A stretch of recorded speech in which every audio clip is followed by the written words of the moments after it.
இன்றைக்கி மார்னிங்கே என்ன பண்ணிகிட்ருக்கேன்னா ரீஆர்கனைசேஷன் பண்ணிகிட்ருக்கேன். ஸோ க்ராக்கரிஸ் எல்லாமே வந்து நிறைய வீடியோஸ் அதுக்கெல்லாம் இது போயிட்டு இருந்ததுனால எல்லாமே அப்படி இருந்துச்சு. அதனால் இன்றைக்கி வந்து ஆர்கனைஸ் பண்ணிகிட்ருக்கேன். ஸோ என்கிட்ட இருந்த இந்த க்யூட்டான என்ன சொல்கிறதுக்கு ஒரே ஷேப்பில் இல்லாமல் சிங்கிளாக இருக்கும்ல, ஃபோட்டோக்குன்னு யூஸ் பண்ணுவேன் இந்த மாதிரி பவுல்ஸ் எல்லாம்.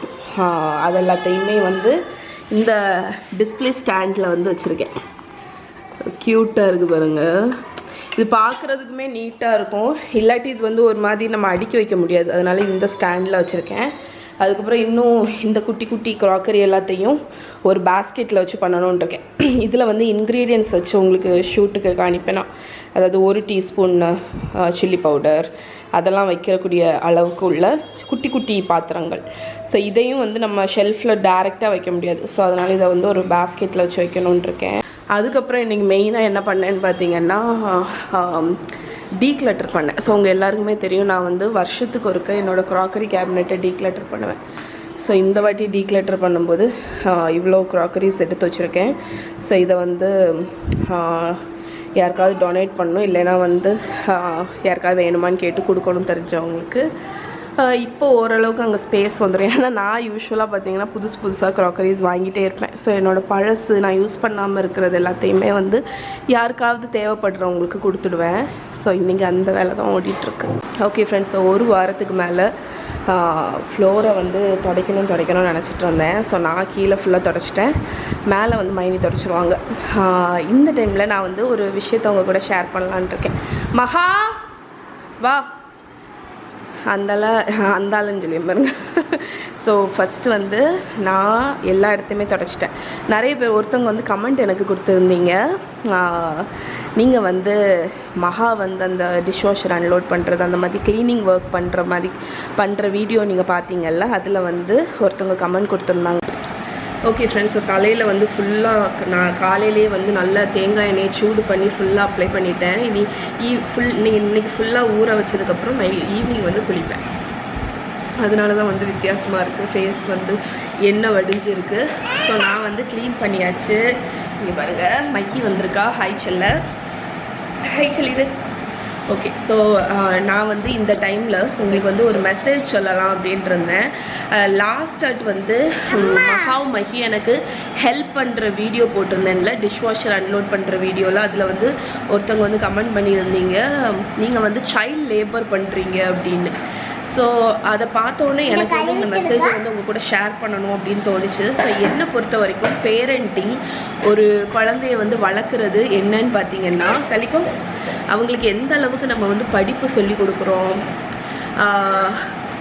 மேனர்ஸ் சொல்லி கொடுக்குறோம், சாப்பிட்றதுக்கு ஃபுட்டு நம்ம செஞ்சு ஹெல்த்தியாக கொடுக்குறோம், அது எல்லாத்தையும் தவிர பேரண்டிங் வந்து என்னன்னு பார்த்தீங்கன்னா, அவங்களுக்கு அன்றாட வாழ்க்கைக்கு தேவையான விஷயங்களை வந்து சொல்லிக் கொடுக்கணும். ஸோ நான் கரெக்டாக சொல்கிறேன்னு நினைக்கிறேன். எனக்கு ஆக்சுவலி அதோட ப்ராப்பர் வேர்டு தெரியல. இங்கே பாருங்க மகா. ஓகே, ஸோ அன்றாட வாழ்க்கைக்கு தேவையான விஷயங்கள்னால் என்னெல்லான்னு பார்த்தீங்கன்னா, குக்கிங், லைக் பேசிக் குக்கிங். ரொம்ப வெரைட்டியாக குக் பண்ண வேண்டாம், அது வளர்ந்ததுக்கப்புறம் அவங்க படிச்சுப்பாங்க. பேசிக் குக்கிங்கு,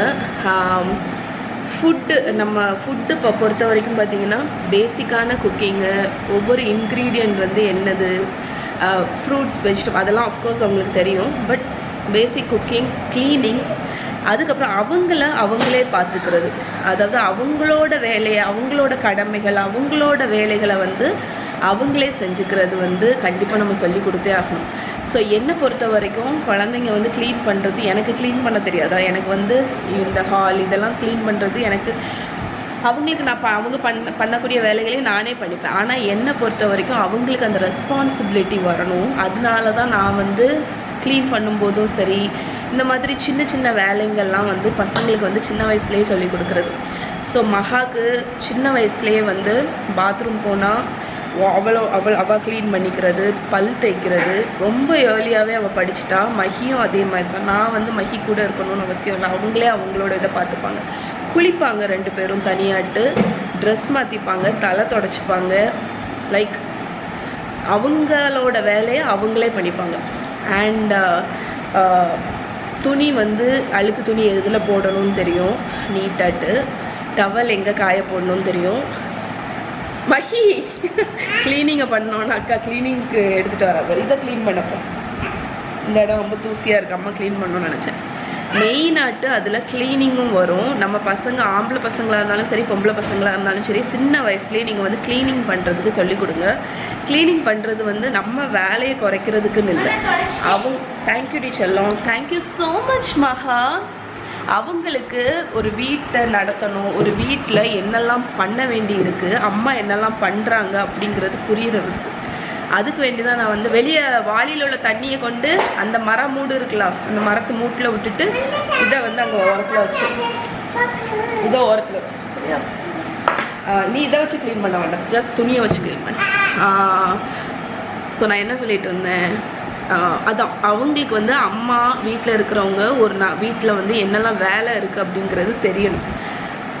அதை தள்ளி அவங்களுக்கு வந்து எல்லாத்தையும் நீட்டாக வச்சுருக்கணும், ஆர்கனைஸ்டாக வச்சுருக்கணும் அப்படிங்கிற ரெஸ்பான்சிபிலிட்டி வரணும். அதுக்கு வேண்டி தான் மெயினாகிட்டு நான் மகாமகி என்னோட க்ளீனிங் பண்ணும்போதும் சரி வீடு இது பண்ணும்போதும் யூஸ்வலாக நான் வந்து வீடு துடைக்கிறது இப்போ தான் அவளுக்கு வந்து ட்ரைனிங் கொடுத்தேன், இப்போ தான் அவளுக்கு சொல்லி கொடுத்தேன். லைக் நான் வந்து முந்தி வந்து வீடு துடைக்கிறதுக்கு ஆள் இருந்தாங்க, இப்போ கோவிடுக்கு அப்புறம் அவங்கள வைக்கிறது இல்லை. அதனால நான் தான் இப்போ வீடு துடைக்கும்போது ஃபுல்லாலாம் துடைக்க சொல்லலை, அவளோட ப்ளே ரூமை வந்து அவள் க்ளீன் பண்ணிடுவாள். ஸோ அந்த ஒரு சின்ன சின்ன வேலை தான் இது வந்து அவங்க வந்து நம்ம ஹெல்ப் பண்ணுறாங்கன்னு இல்லை, அவங்க கற்றுக்குறாங்க. ஓகே, ஸோ இது சைல்ட் லேபர் கிடையாது. நம்ம குழந்தைங்களுக்கு ரெஸ்பான்சிபிலிட்டியோடு நம்ம வந்து ஒவ்வொரு விஷயங்களை வந்து சொல்லி கொடுக்குறது, ஒவ்வொரு விஷயங்களை வந்து அவங்களுக்கு சின்ன வயசுலேயே ட்ரெயின் பண்ணுறது. ஸோ வளர்ந்ததுக்கப்புறம் அவங்க தனியாக போய் இருக்காங்க அப்படின்னா அவங்களுக்கு வந்து கஷ்டமாகவே இருக்காது. அதே மாதிரி நான் இல்லாமல் அவங்க இண்டிபெண்ட்டாக வளரணும் அப்படின்னு நான் நினைக்கிறேன். ஸோ எல்லாத்துக்கும் அம்மா தேவை அப்படின்லாம் இருக்கக்கூடாது, அவங்களோட விஷயங்கள் அவங்க பார்த்துக்கணும், அவங்க இண்டிபெண்ட்டாக வளரணும். ஸோ இது என்னோட சின்ன டிப். உங்கள் இஷ்டம், நீங்கள் உங்கள் குழந்தைங்களை எப்படி வளர்க்குறீங்க அப்படிங்கிறது உங்கள் கையில். பட் என்னோட சின்ன டிப், உங்கள் சின்ன பசங்களை வந்து சின்ன வயசுலேயே இதெல்லாம் வந்து சொல்லி கொடுத்து வளங்க, ரெஸ்பான்சிபிலிட்டியாக இண்டிபெண்ட்டாக வளங்க. அவங்க வந்து கண்டிப்பாக ஏர்லியாகவே வந்து இதெல்லாம் கற்றுப்பாங்க. ஓகே, நல்ல பொறுப்பும் வரும் அவங்களுக்கு. அண்ட் இப்போ தான் மகா எனக்கு ஹெல்ப் பண்ணால். மகாவை பற்றி நான் பேசிகிட்டு இருக்கும்போது மஹி குட்டியை பாருங்கள், மஹி குட்டி வந்து க்ளீன் பண்ணாது பாருங்கள். அவள் வந்து க்ளீனிங் ஸ்ப்ரீயில் தான் இருக்காங்க எல்லோரும். அவங்களுக்கு அது வந்து என்ன ஆயிடுச்சுன்னா இப்போ இது வந்து ஒரு வேலை மாதிரி ஆகலை, அவங்களுக்கு வந்து இது வந்து ஒரு விளையாட்டு மாதிரி ஆயிடுச்சு. நல்லா பிடிக்க ஆரம்பிச்சிடுச்சு க்ளீன் பண்ண. மஹி என்ன பாரு, கீழே நிறைய தூசி இருக்குது, அதை தொட. இங்கே பாரு சரியா, அந்த கீழே. அதுக்கப்புறம் சோஃபா எல்லாத்தையும் தொடச்சிருங்க. ஓகேயா? ஓகே, என்ன பாரு, இதை தொடச்சிருங்க, இந்த சைடு தொடச்சிருங்க மேடம், இங்கே தூசியாக இருக்குது. மகா ஓகே, இது ஒரு சின்ன ஆக்டிவிட்டி மாதிரி அவங்களுக்கு இருக்கும். ஓகே, ஸோ இந்த மெசேஜை வந்து சொல்லணுன்றது. Okay friends, so major decluttering ஓடிட்டுருக்கு. இதில் இருக்கிற ட்ரெஸ் எல்லாமே என்ன பார்த்திங்கன்னா, இந்த வார்ட்ரோப் வந்து ஃபுல்லாக ஓவர்ஃப்ளோவாக இருந்த ட்ரெஸ்ஸு. மாஸ்டர் ஷெஃபுக்கு போகிறதுனால அவங்க வந்து நிறைய ட்ரெஸ் எடுத்துகிட்டு வர சொன்னாங்க. அதனால ஏகப்பட்டது வந்து நம்ம ஷோக்கு வேண்டி எடுத்து, அதனால ஃபுல்லாக எனக்கு வந்து ஒரு 4-5 months ஆட்டு இந்த வார்ட்ரோப் வந்து நிறைஞ்சு தான் இருந்துச்சு. அதனால நான் மேஜராட்டு டீக்ளட்டரிங் பண்ணணுன்னு இருந்தேன். ஸோ இன்றைக்கி தான் அதுக்கு டைம் வந்திருக்கு. ஸோ பாதி ட்ரெஸ்ஸு நான் எடுத்து வச்சிட்டேன். இது வந்து யாருக்காவது டொனேட் பண்ணுறதுக்கு வேண்டி அந்த ட்ரெஸ் வந்து வேண்டான்னு வச்சுருக்கேன். இப்போ லெகிங்ஸ் எல்லாத்தையுமே இந்த மாதிரி ஃபைல் சிஸ்டத்தில் வந்து ஆர்கனைஸ் பண்ணிகிட்ருக்கேன். ஸோ இப்போ பார்க்கும்போது தான் தெரியுது, ஆக்சுவலி இதை நல்லா வைப் பண்ணணும். வைப் பண்ணிவிட்டு இந்த லெகிங்ஸ் எல்லாத்தையும் இதில் ஆர்கனைஸ் பண்ணணும். அதுக்கப்புறம் வந்து மடித்து வச்சுறத தொங்க போடுறதுக்கு வந்து ஷெல்ஃப் ஒன்று ஆர்டர் பண்ணியிருக்கேன். அது வந்ததுக்கப்புறம் அது எல்லாத்தையுமே இந்த ட்ரெஸ் எல்லாத்தையுமே அதில் வந்து வச்சுருவேன், ஃபோல்ட் பண்ணிடுவேன். நான் உங்களுக்கு காணிக்கிறேன். ஷால் எல்லாத்தையும் டீக்ளட்டர் பண்ணிவிட்டு தேவையானதை மட்டும் இந்த இதில் தொங்க போடலான் இருக்கேன். ஓகே, ஸோ இப்போதைக்கு வந்து நிலமை இப்படி தான் இருக்குது. ஆனால் வந்து இதை ஒரு மோட்டிவேஷனாக எடுத்துக்கோங்க. நீங்கள் ட்ரெஸ்ஸு ரொம்ப நாளாக வந்து உங்களோட வார்ட்ரோபை வந்து டீக்ளட்டர் பண்ணலைன்னு வைங்களேன், நீங்கள் வந்து இதுதான் டைம். ஸோ நீங்களும் வந்து என் கூட சேர்ந்து உங்கள் வார்ட்ரோபை க்ளீன் பண்ணுங்கள். நீங்கள் இது வரைக்கும் ஒரு 6 months போல் நீங்கள் உடுக்காமல் வச்சுருப்பீங்கள்ல துணி, அதெல்லாம் நீங்கள் இனிமேல் உடுக்க போகிறதே இல்லை. அதனால் அந்த கிளாத்ஸ் எல்லாத்தையுமே டீக்ளட்டர் பண்ணிவிடுங்க. ஓகே, ஸோ இது அந்த வேலை தான் இப்போ ஓடிட்டுருக்கு. ஓகே, மாடியில் வந்து அந்த வார்ட்ரோப் ஆர்கனைஸ் பண்ணுறதுக்கு வாங்கியிருந்தேன், அது இப்போ தான் வந்துச்சு. ஸோ இது வந்து நல்லா இருக்குது பாருங்கள். இந்த மாதிரி இருக்கும். இதை நம்ம வந்து மேலே அந்த ஹேங்கர் கம்பி இருக்குல்ல அதில் நம்ம போட்டுக்கலாம். இதை நான் ஏற்கனவே ஒரு இது வச்சுருக்கேன். இதில் இன்னும் நான் இதுக்கு ஒரு சிஸ்டம் கண்டுபிடிக்கல. இப்போ நான் என்ன பண்ணியிருக்கேன்னா வீட்டுக்கு லைக் நல்ல ட்ரெஸ் தான் நான் வீட்டுக்கு யூஸ் பண்ணுவேன், ஷூட்டுக்கு அந்த மாதிரி. அந்த ட்ரெஸ் எல்லாத்தையும் இந்த இடத்துல அடுக்கி வச்சிட்டேன்.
ஸோ நான் வந்து அந்த இதை பேக் பண்ணுறதுக்கு ஆடியோட எக்கோ பேக் யூஸ் பண்ணுறேன். ஏன்னா இது வந்து கம்ப்ளீட்லி நான் ஸ்டிக்கி, அதனால்.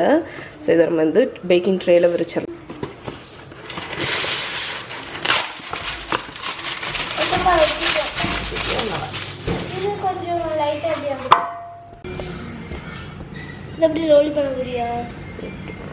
அம்மா ஃபோன் எடுத்துட்டோம். மைக்கி அம்மா ஃபோன் எடுத்துட்டோம். ஃபோன் எடுத்துட்டோம் மைக்கி. எடுத்தாரேன். அப்புறம் அம்மா எப்படி பண்ணுறாங்க ஸ்ட்ரைட்டாக.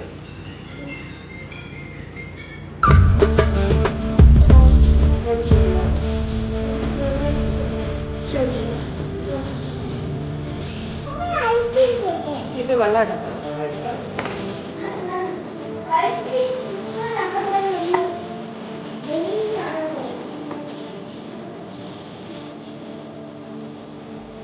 காலையிலேயே என்ன பண்ணேன்னா, நான் அந்த பஃப் பேஸ்ட்ரி டோ பண்ணேன் தெரியுமா, அதில் உள்ள அந்த லெஃப்ட் ஓவர் டோ வந்து இருந்துச்சு. ஸோ அதை யூஸ் பண்ணி அதை சீஸ், சும்மா சீஸ் பார்சல், சீஸ் ரோல்ஸ் எது வேணாலும் வச்சுக்கலாம்.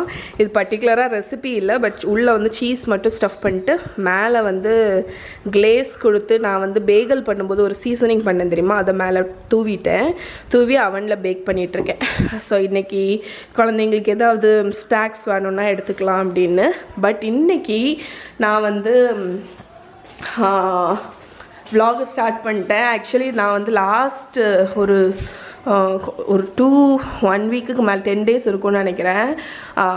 நான் வந்து டெய்லி vlogs பண்ணவே இல்லை. ஸோ இப்போ தான் வந்து மறுபடியும் டெய்லி vlogs வந்து பண்ண ஆரம்பிச்சிருக்கேன். ஓகே, இந்த பஃப் பேஸ்ட்ரி நான் ரெசிபி சேனலில் போட்டிருக்கேன். அதில் உள்ள லெஃப்ட் ஓவர் வச்சு தான் நான் இதை பண்ணேன். இதுக்கு மேலே வந்து யூஸ்வலாக எக்கை வச்சு கிளேஸ் பண்ணுவாங்க. நான் என்ன பண்ணேன்னா, கொஞ்சம் பாலில்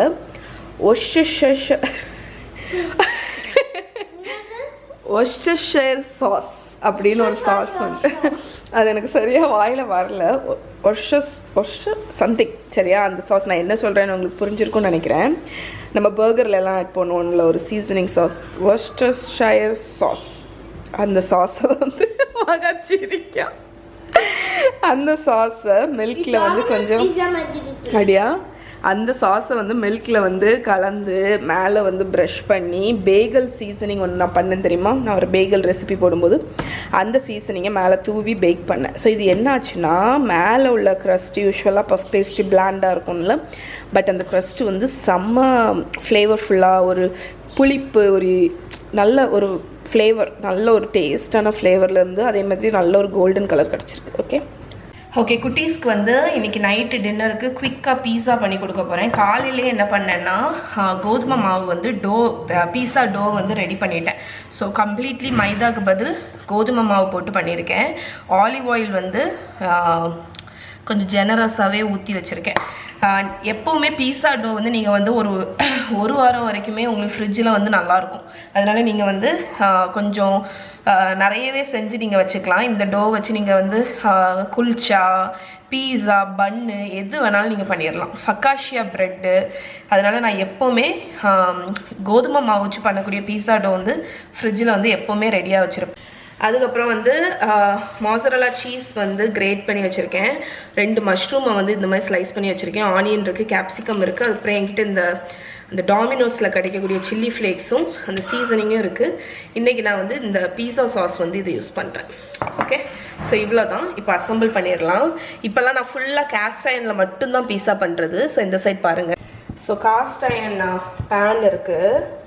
அதில் வந்து அடுப்பில் வச்சுருக்கேன். நான் லோ ஹீட்டில் வச்சுருக்கேன். ஏன்னா இந்த இது நான் ஸ்டவ் டாப்பில் ஆரம்பிச்சுட்டு அவனில் ஃபினிஷ் பண்ணிப்பேன். அதனால் நம்ம பீஸா வந்து இந்த பேனில் நல்லா ஸ்ப்ரெட் பண்ணிக்கோங்க. இன்னுமே கொஞ்சம் ஆலிவ் ஆயில் விடலாம், ஏன்னா வந்து கொஞ்சம் ட்ரையாக இருக்குது. இது வந்து நல்ல ஒரு எக்ஸ்ட்ரா வெர்ஜின் ஆலிவ் ஆயில்.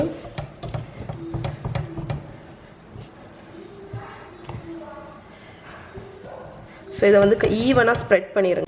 இந்த மாதிரி ஸ்டவ்வில் நம்ம ஆரம்பிச்சுட்டு அவன் கிரில் மோடில் இருக்குது, அதில் வந்து நம்ம ஃபினிஷ் பண்ணும்போது உங்களுக்கு வந்து அந்த பீஸா வந்து பார்த்திங்கன்னா கீழ் பாட்டம் வந்து நல்லா கிறிஸ்பியாக வரும். அதுவும் இந்த கேஸ்ட் அயன் பேனோடு நான் அடுப்பில் வச்சுருவேன். ஸோ இப்போ சாஸ் ஊற்றிடலாம். எந்த பீஸா சாஸ் வேணாலும் நீங்கள் யூஸ் பண்ணிக்கலாம். ஓகே, இப்போது மஷ்ரூம்ஸ்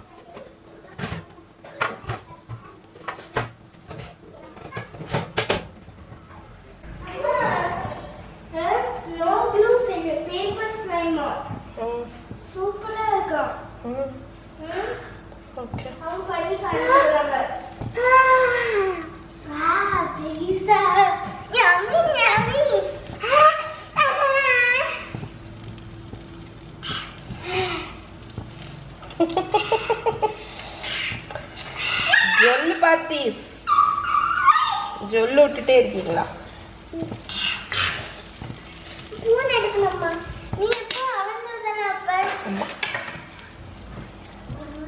இப்போ வந்து இதுக்கு கீழே நல்ல க்ரஸ்ட்டு கிடைக்க ஆரம்பிச்சிருச்சு. இப்போ நான் இதை அவனில் வந்து கிரில் மோடில் ஒரு 8 to 10 minutes வச்சுட்டேன்னா ரெடி ஆகிடும். ஸோ கேஸ்ட் அயன் பேனு, அதனால தான் நான் டேரெக்டாக அவன்லேயே வச்சுட்டேன்.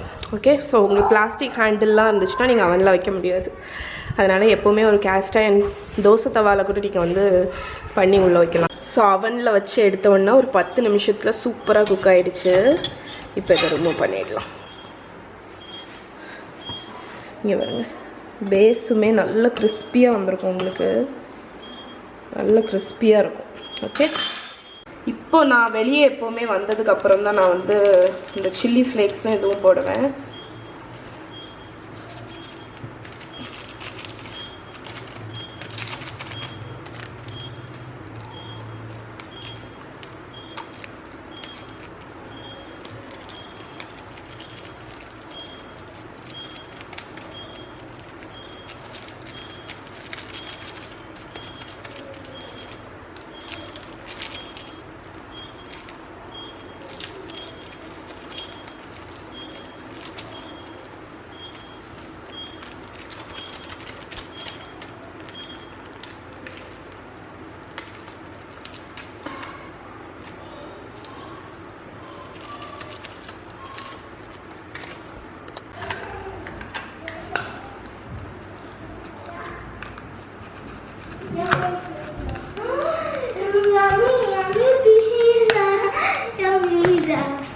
Pizza ready.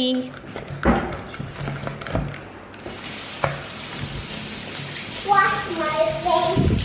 Wash my hands. Wash my hands. அதுவும் இது வந்து ஹோல் வீட் பீஸா, ஸோ ரொம்ப ஹெல்தி. என்னடா, Wash my hands. Wash my சூப்பராக ரெடி ஆயிடுச்சு. இதுதான் டின்னர். இதோட இன்னைக்கு vlog-ஐயும் முடிச்சுக்கிறேன். பாய், குட் நைட். பாய், குட் நைட். நீ சொல்லு. சொல்லு சொல்லு.